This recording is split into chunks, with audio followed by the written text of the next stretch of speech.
Hey guys, this is Saurabh Tomar and again welcome to आपके अपने channel edu motivational पर। तो गाइस आज हम करने वाले हैं जो नेक्स्ट अगला टॉपिक है किससे, हमारी इकोनॉमिक्स क्लास 12th से, नेशनल इनकम से। ओके तो आज हम इसमें क्या कवर करेंगे, इसमें हम देखेंगे पहले तो हम डोमेस्टिक टेरिटरी को देखेंगे, फिर हम जो है नॉर्मल रेसिडेंट्स को देखेंगे। उसके बाद में कुछ टर्म्स हैं जो हमें समझनी है यहाँ पे, जिसमें हमारी इन्वेस्टमेंट है, हमारी है ना, नेट इन्वेस्टमेंट है, टैक्स डायरेक्ट है, नेट इनडायरेक्ट टैक्स है या इनडायरेक्ट टैक्सेस हैं जो, या फिर बोल लीजिए आप जो भी हमारी फैक्ट्री इनकम है फ्रॉम एब्रॉड। तो ये को कुछ टर्म्स उन्हें देखेंगे और ये दो टर्म्स जो हम कवर करने वाले हैं जो कि domestic territory and normal residence बहुत इंपॉर्टेंट है, इन दोनों को हम साथ में समझेंगे। तो चलिए हम शुरू करते हैं।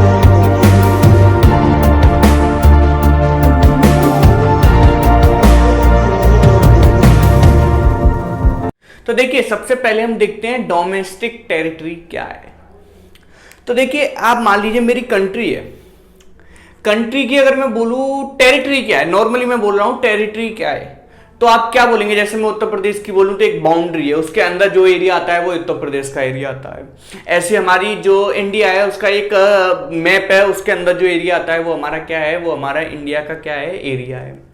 लेकिन जब हम बात करते हैं डोमेस्टिक टेरिटरी की, तो ये क्या है, ये पॉलिटिकल बाउंड्री है, मतलब जो हमारे अधिकार क्षेत्र में आता है। सिंपल भाषा में हिंदी में अगर बोलें तो जो हमारे अधिकार क्षेत्र में आता है, जो पॉलिटिकली हमारा है, उन चीजों को हम बोलते हैं डोमेस्टिक टेरिटरी।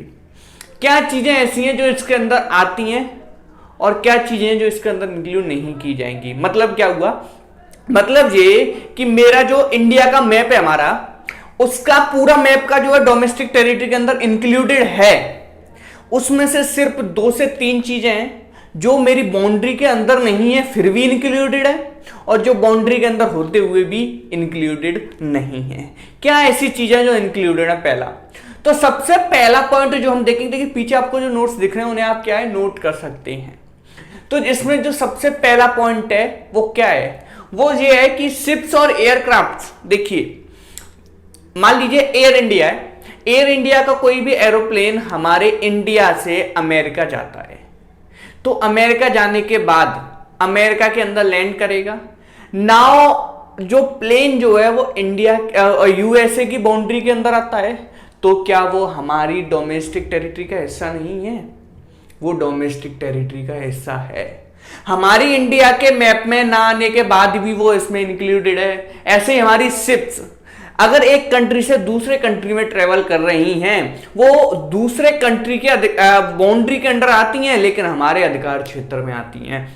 ऐसी में बात करूं fishing vessels, natural gas rigs and आप बोल सकते हैं जो भी मतलब नेचुरल गैस रिग्स है, पेट्रोलियम है, बाहर जो भी हमने चीजें हमारी बाहर हैं और हमने खोजी हैं, हमने फाउंड की हैं, वो हमारी हैं। जैसे बोट्स का ट्रेवलिंग हो गया है ना, वो सारी चीजें क्या है, जैसे समुद्र में आप मान लीजिए किसी और उसके में हमने जो कोई चीज अगर हमारी कोई चीज है, जैसे फिशिंग वेसल्स है, नेचुरल गैस रिग्स हैं, तो वो सारी अगर हमारे द्वारा ऑपरेट की जा रही है, हमारी कंट्री के रेसिडेंट्स के द्वारा ऑपरेट की जा रही हैं, तो वो हमारे अधिकार क्षेत्र में आती हैं, हमारी डोमेस्टिक टेरिटरी के अंडर आती हैं। लास्ट में हम तीसरी चीज जो देखेंगे, एम्बेसीज एंड मिलिट्री एस्टेब्लिशमेंट। देखिए आप काफी बार न्यूज में सुनते होंगे दूसरे देशों की हमारी कंट्री के अंदर कुछ एम्बेसीज हैं, हमारी एम्बेसीज दूसरे देशों की कंट्री के अंदर हैं। वो एम्बेसीज हमारी कंट्री के मान लीजिए मेरी एम्बेसी, हमारे इंडिया की एम्बेसीज कहाँ, यूएसए में, तो वो हमारे इंडिया की बाउंड्री के अंदर नहीं आ रही लेकिन फिर भी डोमेस्टिक टेरिटरी में आती है। हालांकि वो हमारे एरिया में नहीं आती लेकिन हमारे अधिकार क्षेत्र में आती है। सिंपल भाषा में हम देखें तो मिलिट्री, देखिए हमारी कई बार ऐसा होता है युद्ध अभ्यास होते हैं, तो युद्ध अभ्यास करते समय क्या है, हमारी मिलिट्री दूसरी कंट्री में जाती है, वहां पर हम प्रैक्टिस करते हैं कुछ नई नई चीजें सीखने के लिए, नई नई टेक्नोलॉजीज को गेन करने के लिए, नए हथियारों को चलाना सीखने के लिए। जैसे आपने भी सुना होगा राइफल की जो है, राइफल को चलाने सीखने के लिए हमारे जो आप बोलिए नेवी कमांडर है वो वहां पर गए थे, कुछ नेवी के जो ऑफिसर्स हैं वो वहां पर गए, उन्हें सीखा। तो वो सारी चीजें जब हालांकि वो सिख दूसरे कंट्री में रहे हैं, दूसरे एरिया में रहे हैं, लेकिन फिर भी हमारे अधिकार क्षेत्र में आते हैं। उन्हें हम एम्बेसीज और कंसल्टेट्स एंड मिलिट्री एस्टेब्लिशमेंट, ये 3 चीजें जो है हमारी इंक्लूड्स की जाती है डोमेस्टिक टेरिटरी के अंदर। डोमेस्टिक हमारी कंट्री के बाउंड्री के अंदर जो है वो इंक्लूडेड है, बाकी की ये 3 चीज हमारी कंट्री के बाहर होते हुए भी हमारे अधिकार क्षेत्र में आती हैं। लेकिन 2 चीजें ऐसी हैं, अगर वो हमारी कंट्री में हैं, हालांकि है नहीं, लेकिन अगर हैं तो क्या वो उस डोमेस्टिक टेरिटरी की आएंगी? नहीं। जैसे मैं बात करूं तो हमारा जो है embassies, consulates, military of foreign, same point. जैसे हमारी एम्बेसीज यूएसए में है, वो उस एरिया की नहीं है। मान लीजिए मेरी एम्बेसी, हमारी इंडिया की एम्बेसीज यूएसए में, तो यूएसए के डोमेस्टिक टेरिटरी में हमारी एम्बेसीज होते हुए उनकी नहीं है। ऐसे यूएसए की डोमेस्टिक टेरिटरी एम्बेसीज हमारी डोमेस्टिक बाउंड्री के अंदर आती हैं, हमारी इंडियन बाउंड्री के अंदर आती हैं, हमारे जो एरिया में आती हैं, तो क्या वो हमारी हैं? नहीं है। तो वो इंक्लूडेड नहीं होंगी, हमारे एरिया के अंदर होते हुए भी वो इंक्लूडेड नहीं होंगी। वो किसकी होंगी? वो होंगी हमारी दूसरी कंट्री के अधिकार क्षेत्र में आती हैं, वो दूसरों के लिए डोमेस्टिक टेरिटरी के अंदर आएंगी। नेक्स्ट मैं बात करूं इंटरनेशनल ऑर्गेनाइजेशन, जैसे यूएनए है, WHO है। यूएनओ लेट से उसका ऑफिस जो है किसमें है? अमेरिका में। तो अमेरिका में यूएनए का ऑफिस है, क्या वो यूएनए का ऑफिस अमेरिका के बाउंड्री के एरिया के अंदर आते हुए अमेरिका के अंडर क्षेत्र में आ जाएगा, मतलब अधिकार क्षेत्र में आ जाएगा? नहीं। पॉलिटिकली उसका राइट अमेरिका का जो राइट है उस पर नहीं होगा। तो ये 2 चीजें ऐसी हैं जो हमारी बाउंड्री के अंदर तो हैं, लेकिन फिर भी हमारे अधिकार क्षेत्र में डोमेस्टिक टेरिटरी में इंक्लूड नहीं की जाती। बाकी की ये 3 चीजें ऐसी हैं जो हमारी डोमेस्टिक टेरिटरी में नहीं, डोमेस्टिक एरिया में नहीं है, लेकिन फिर भी पॉलिटिकली हमारा राइट है उन पर। तो इस तरीके से डोमेस्टिक टेरिटरी को आप जो मतलब देख सकते हैं कि क्या क्या चीजें हैं जो डोमेस्टिक टेरिटरी में आती हैं, क्या नहीं है। अब बात करते हैं हम नॉर्मल रेसिडेंस की। क्या है नॉर्मल रेसिडेंस? समझते हैं पहले इसको, देखिए डेफिनेशन देखते हैं इसकी। तो डेफिनेशन में सिंपल लिखा हुआ है, या कोई इंडिविजुअल हो या कोई भी इंस्टीट्यूशन हो जो कि रिसाइड्स करता है हमारी कंट्री में, and their centre of economic interest also lies in our country. क्या मतलब है इसका? इसका मतलब है वो हमारी कंट्री में रहता है और उसका जो इकोनॉमिक इंटरेस्ट है वो भी हमारी कंट्री में ही है। अब समझते हैं जरा इकोनॉमिक इंटरेस्ट क्या है।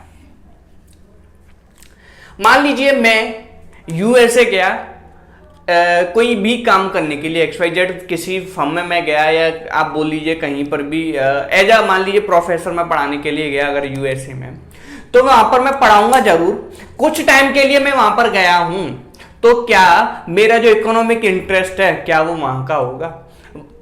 वहां पर कमाऊंगा, पैसा कमाऊंगा, पैसा कमाने के बाद खर्च तो अपनी ही कंट्री में करूंगा। तो मेरा जो इकोनॉमिक इंटरेस्ट है मेनली कहां का है? मेनली कहां पर है? मेनली मेरा इकोनॉमिक इंटरेस्ट इंडिया के अंदर है। तो इसे हम बोलते हैं सेंटर ऑफ इकोनॉमिक इंटरेस्ट। अब इसमें क्या जो चीजें हैं वो इंक्लूड नहीं होगी। क्या चीजें? पहली चीज क्या है? Visitor, foreign tourist. देखिए फॉरेन टूरिस्ट और विजिटर्स जो हमारी कंट्री में आते हैं वो पैसा हमारी कंट्री में खर्च करते हैं, लेकिन उनका इकोनॉमिक इंटरेस्ट कहाँ का है? उनका इकोनॉमिक इंटरेस्ट बाहर की कंट्री का है। कुछ टाइम के लिए आए हैं, लेकिन बाद में उन्हें जाना कहाँ है? बाद में उन्हें मेनली मतलब कहाँ से बिलोंग करते हैं, इकोनॉमिक इंटरेस्ट कहाँ पे उन्हें पैसा खर्च करते हैं मेनली, या कहाँ की चीज़ें जो पसंद है आप बोल सकते हैं, तो वो मेनली अपनी कंट्री की हैं। तो उसमें क्या है कि ये जो है वो पैसा हमारी कंट्री में जरूर खर्च करते हैं, लेकिन ये इंक्लूड नहीं होंगे। इकोनॉमिक इंटरेस्ट का मतलब है कमा यहाँ पर रहे हैं, खर्च बाहर कर रहे हैं दूसरी कंट्री में, जिस कंट्री में खर्च कर रहे हैं उसे हम इकोनॉमिक इंटरेस्ट। लेकिन ये लोग हमारी कंट्री में आएंगे, हमारी में ही खर्च करेंगे, लेकिन फिर भी हम इन्हें इंक्लूड नहीं करते हैं किसके अंदर? नॉर्मल रेसिडेंस के अंदर। ठीक है ना। इसके बाद बात करें इंटरनेशनल ऑर्गेनाइजेशन के, WHO, यूएनओ।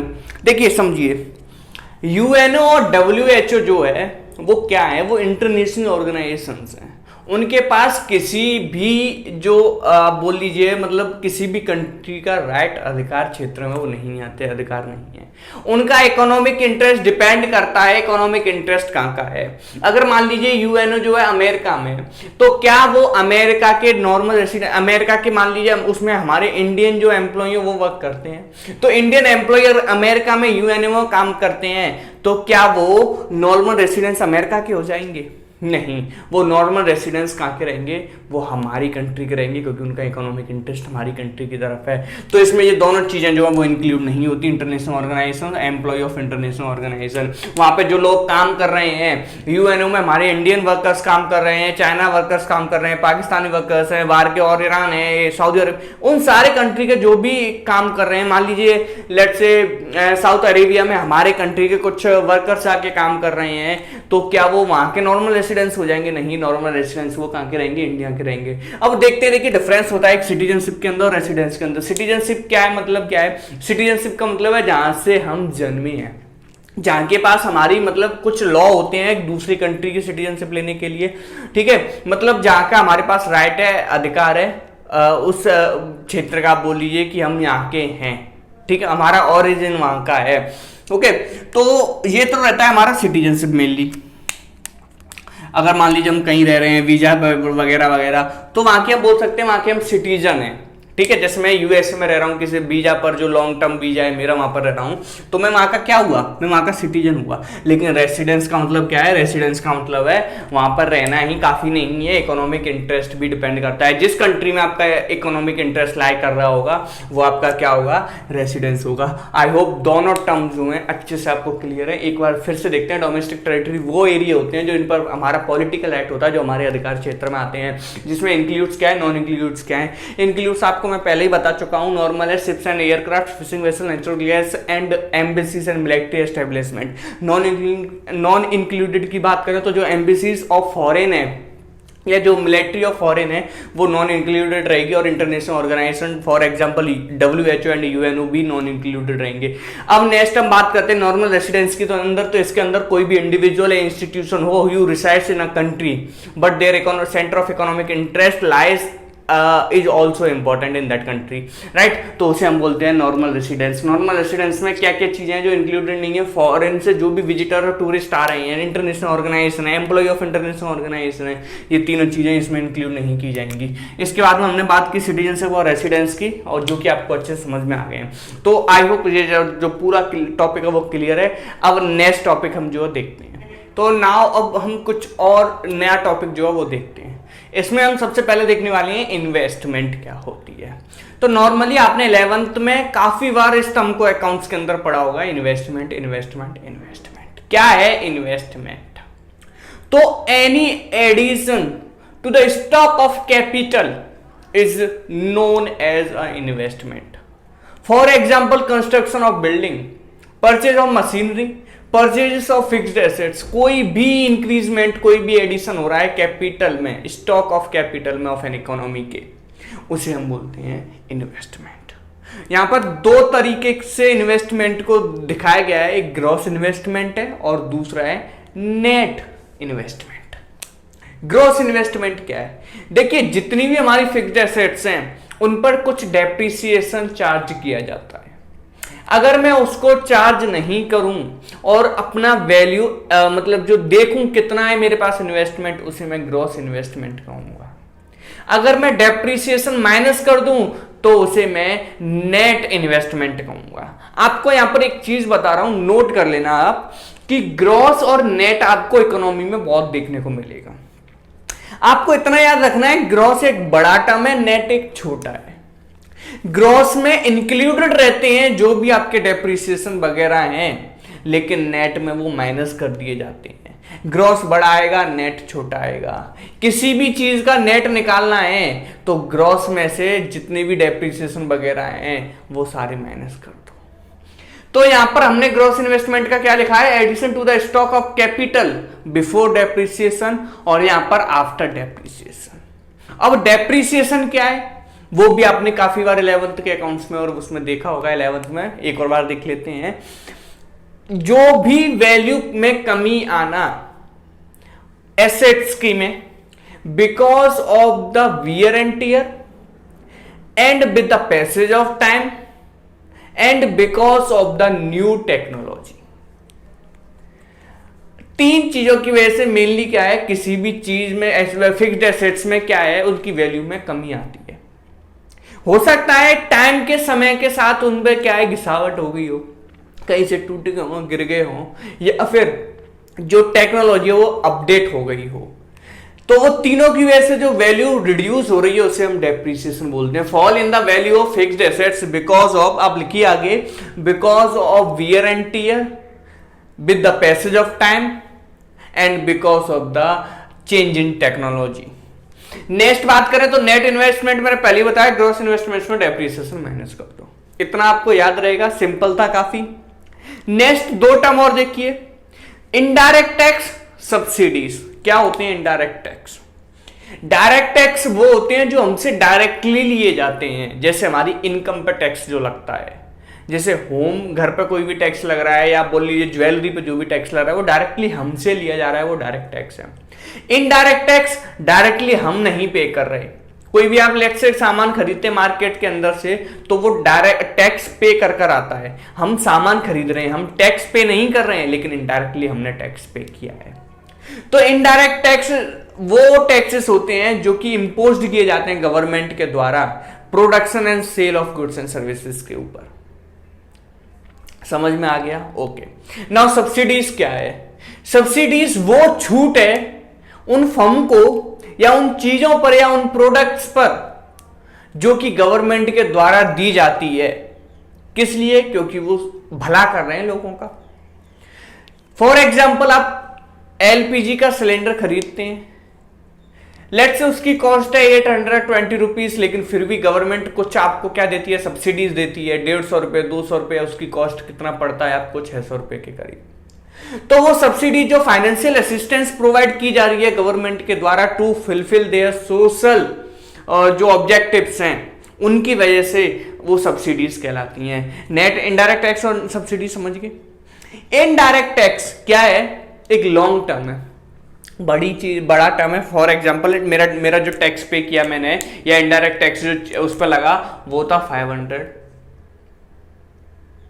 ओके, 500 टैक्स था। अब इस पे क्या हुआ? सब्सिडीज जो है वो क्या कर दी गई? दे दी उन्होंने 300। तो नेट इनडायरेक्ट टैक्स कितना लगा? वही सेम नेट जब बात करेंगे तो 500 में से सब्सिडीज, इनडायरेक्ट टैक्स में से सब्सिडीज को माइनस कर देंगे, नेट इनडायरेक्ट टैक्स आ जाएगा। Indirect tax minus subsidies is equals to net indirect tax.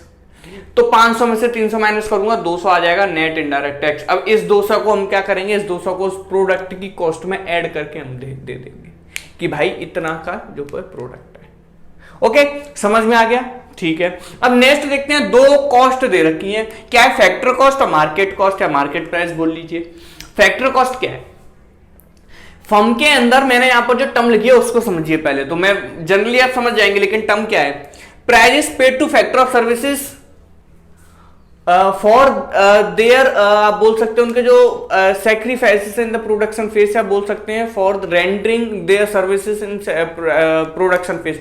Production phase में जो उन्होंने काम किया है, लेट्स से लेबर के बाद लेबर को क्या मिला? बेजिस मिले कि नहीं मिले? ओके, बेजिस मिले, तो वो हमारे प्रोडक्ट में इंक्लूड कर दिए जाएंगे। एंटरप्रेन्योर ने फर्म खोली, इन्वेस्टमेंट की, उसके बदले में उसे प्रॉफिट भी मिलेगा कि नहीं? वो हमारे प्रोडक्ट की उसमें ऐड कर दिया जाएगा। ऐसे ही हमने अगर रेंट पर कोई भी चीज लैंड ली है तो उसका क्या रेंट जो होगा वो रेंट क्या करेंगे? उसमें ऐड कर देंगे हम।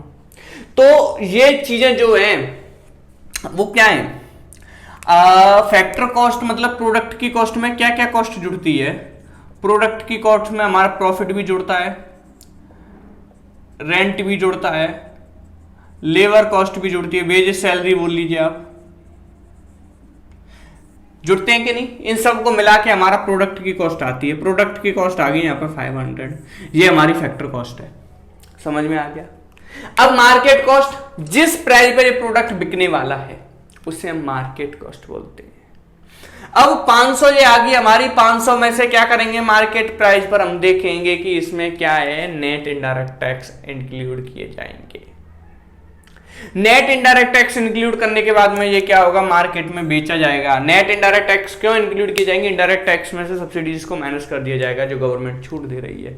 उस प्राइस पर मार्केट प्राइस, जिस प्राइस पर वो बिकने वाला है मार्केट के अंदर, उसे हम बोलते हैं मार्केट प्राइस। आई होप इतना क्लियर है आपको।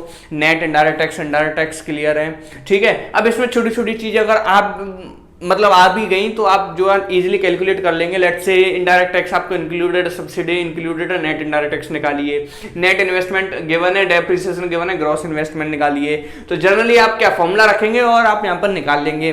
For example factor of cost दे रखी है, मार्केट प्राइस दे रखी है, आपसे बोल दिया सब्सिडीज निकालिए, नेट इनडायरेक्ट टैक्स निकाल लीजिए। तो इस तरीके से आप जो है इन्हें निकाल सकते हैं। इनको नोट कर लेना आप और अच्छे से पढ़ना। आपको मिलते हैं हम अगले वीडियो में कल 9 बजे। जब तक के लिए आप पढ़ते रहिए, स्वस्थ रहिए। और हाँ, लेकिन अगर आपने अभी तक इस चैनल को सब्सक्राइब नहीं किया तो चैनल को सब्सक्राइब कर लीजिए। और अगर ये टॉपिक आपको जो अच्छे से समझ में आ गया तो प्लीज़ वीडियो को लाइक कीजिए। मिलते हैं आपको कल 9 बजे एक नए टॉपिक के साथ। Thank you.